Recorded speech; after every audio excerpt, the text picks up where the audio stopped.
Devocionais A Bíblia Toda em um Ano. Hoje, Ezequiel, capítulos 16 a 18. O capítulo 16 de Ezequiel narra a história do povo de Israel, como esse povo era amado pelo Senhor e acabou se prostituindo e sendo alvo do juízo do Senhor. O Senhor ordena ao profeta Ezequiel que ele mostre a Jerusalém as suas abominações. O profeta então começa a mostrar a origem de Jerusalém. Ao invés de ligá-la à história de Abraão, ele liga a cidade à história dos heteus e dos amorreus, dos povos que habitavam na terra de Canaã antes da chegada do povo de Israel.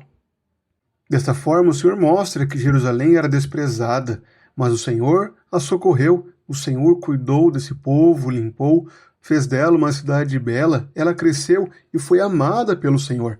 O Senhor assim a encheu de beleza, a limpou, a encheu de brilho e fez dela uma terra desejosa, que saltava aos olhos de todas as nações ao redor.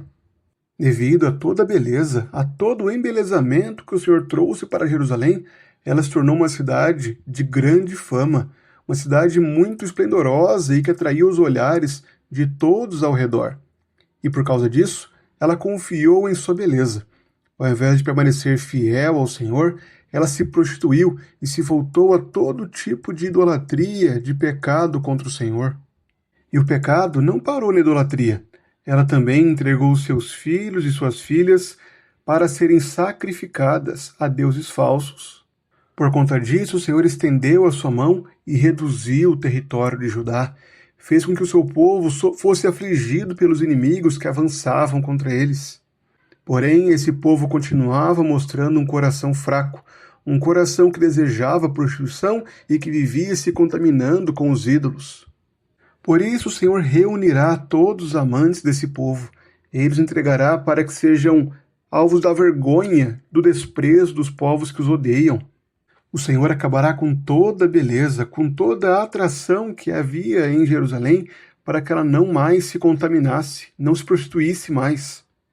Agora Jerusalém terá que suportar a sua humilhação e a sua vergonha, pois ela cometeu os mesmos pecados que as suas irmãs, que Sodoma e Gomorra e Samaria. Entretanto, o capítulo se encerra com a promessa de restauração. O Senhor se lembrará da aliança e firmará uma aliança eterna com Jerusalém, com Judá. Ele estabelecerá a sua aliança com o seu povo, e eles saberão que ele é o Senhor. No capítulo 17, o Senhor traz mais uma ilustração do pecado de Judá. Ele anuncia uma parábola sobre duas águias. Uma águia que plantou uma semente para que ela crescesse em terra boa, plantou uma videira. Porém, essa videira, quando cresceu, começou a estender as suas raízes para outra águia. E se ilustrava o pecado de Judá em procurar socorro no Egito e não no Senhor. Eles pecaram, pois ao tentar se rebelar contra Nabucodonosor, contra os babilônicos, não confiaram em Deus, mas buscaram refúgio no Egito. Por isso o Senhor trará juízo contra esse povo. Ele cortará essa árvore seca. Entretanto, o capítulo se encerra com a promessa de renovo. O Senhor plantará uma nova videira e fará com que ela frutifique, com que produza ramos e dará frutos, e se tornará um cedro excelente, e debaixo dele viverão pássaros de todo tipo. O capítulo 18 trata de uma denúncia muito grave contra o Senhor. O povo dizia: os pais comeram uvas verdes, e os dentes dos filhos é que se embotaram. Com isso, estavam dizendo que a justiça do Senhor, o seu juízo, era injusto na verdade. O Senhor então afirma que aquele que pecar, este morrerá. Se alguém viver com justiça, certamente viverá. Se alguém praticar a injustiça, fizer abominações, esse será morto. Se o filho daquele que morreu por conta do pecado se arrepender, não praticar o pecado do seu pai, este viverá. Portanto, o Senhor julgará a cada um segundo os seus caminhos. O Senhor será justo e ordena ao seu povo que se converta e se afaste de toda a transgressão, que ande retamente diante do Senhor e tenha prazer na sua lei. Nesses capítulos, o Senhor confronta o seu povo por meio do profeta Ezequiel. Ele denuncia a infidelidade de Jerusalém, todo o pecado que cometeu e a forma com que rejeitou a aliança do Senhor e por isso será julgada. Ela também aponta para o fracasso político e espiritual de Israel, de Jerusalém, o povo do Senhor não confiou no Senhor, mas confiou no Egito, e por isso também seria alvo da ira do Senhor, do seu juízo. Por fim, esses capítulos destacam também a responsabilidade daqueles que pecam. Aqueles que pecam, estes sofrerão, morrerão. O Senhor não será injusto no seu juízo. Ele carregará o seu juízo sobre todos aqueles que vivem na impiedade, mas aquele que se converter, se arrepender dos seus caminhos, esse será salvo e poupado pelo Senhor. O Senhor é justo e deseja restaurar o seu povo.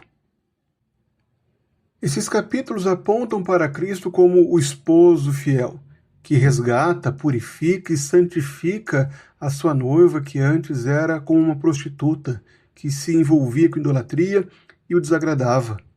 É por meio da obra de Cristo que nós somos purificados, somos santificados.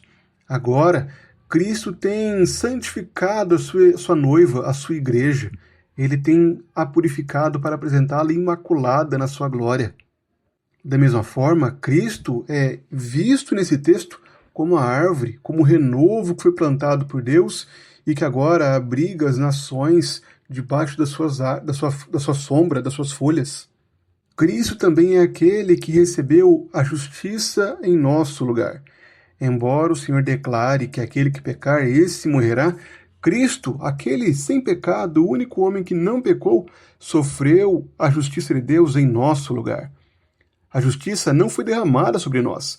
Na verdade, fomos justificados por meio daquele que, não tendo pecado, se fez pecado por nós. Desta forma, somos chamados a abandonar toda a nossa desculpa, a assumirmos o nosso pecado, a nossa responsabilidade pessoal e procurarmos refúgio em Cristo. Somente ao olharmos para Cristo, a nos apegarmos a Cristo, podemos ser perdoados e encontrar abrigo à sombra das suas folhas, como a árvore plantada, o renovo para nós. Ao sermos unidos a Cristo, agora devemos viver em honra a Ele. Somos a sua noiva, o seu povo, que tem sido santificado. Portanto, que nós vivamos em contínuo arrependimento, travando luta contra o pecado, sendo cada dia mais conformados a Cristo e santificados pela sua obra em nós.